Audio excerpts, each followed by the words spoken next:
నీకు ధైర్యం ఉంటే వెంటనే నిర్ణయం తీసుకో. డేట్ నువ్వే చెప్పు, టైం నువ్వే చెప్పు, ప్లేస్ నువ్వే చెప్పు, నేను వస్తా. నిజాయితీగా నా చేయిస్తా. నువ్వు లై డిటెక్టర్ పరీక్ష పెట్టి నువ్వు కూడా పెట్టుకొని కూర్చో.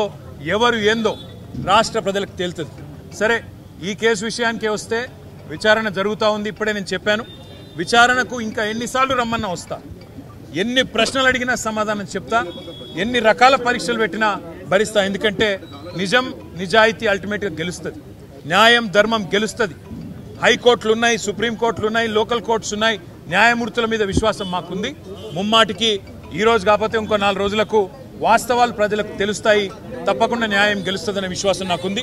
మాకు ఇవాళ ఇక్కడ ఇంతమంది వచ్చి సహకరించిన మా మిత్రులు, మా పార్టీ నాయకులు, మా కార్యకర్తలు, మా మీడియా మిత్రులు అందరికి హృదయపూర్వకంగా ధన్యవాదాలు. మనం తప్పు చేయలేదు, తప్పు చేయబోము.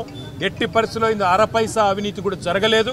అదే మాట 8 గంటలు వాళ్ళు అడిగినా, అదే మాట చెప్పినా, తప్పు చేస్తుంటే రుజువు చేయండి, ఏ శిక్ష వేసినా సిద్ధమని చెప్పి కూడా వారికి చెప్పిన.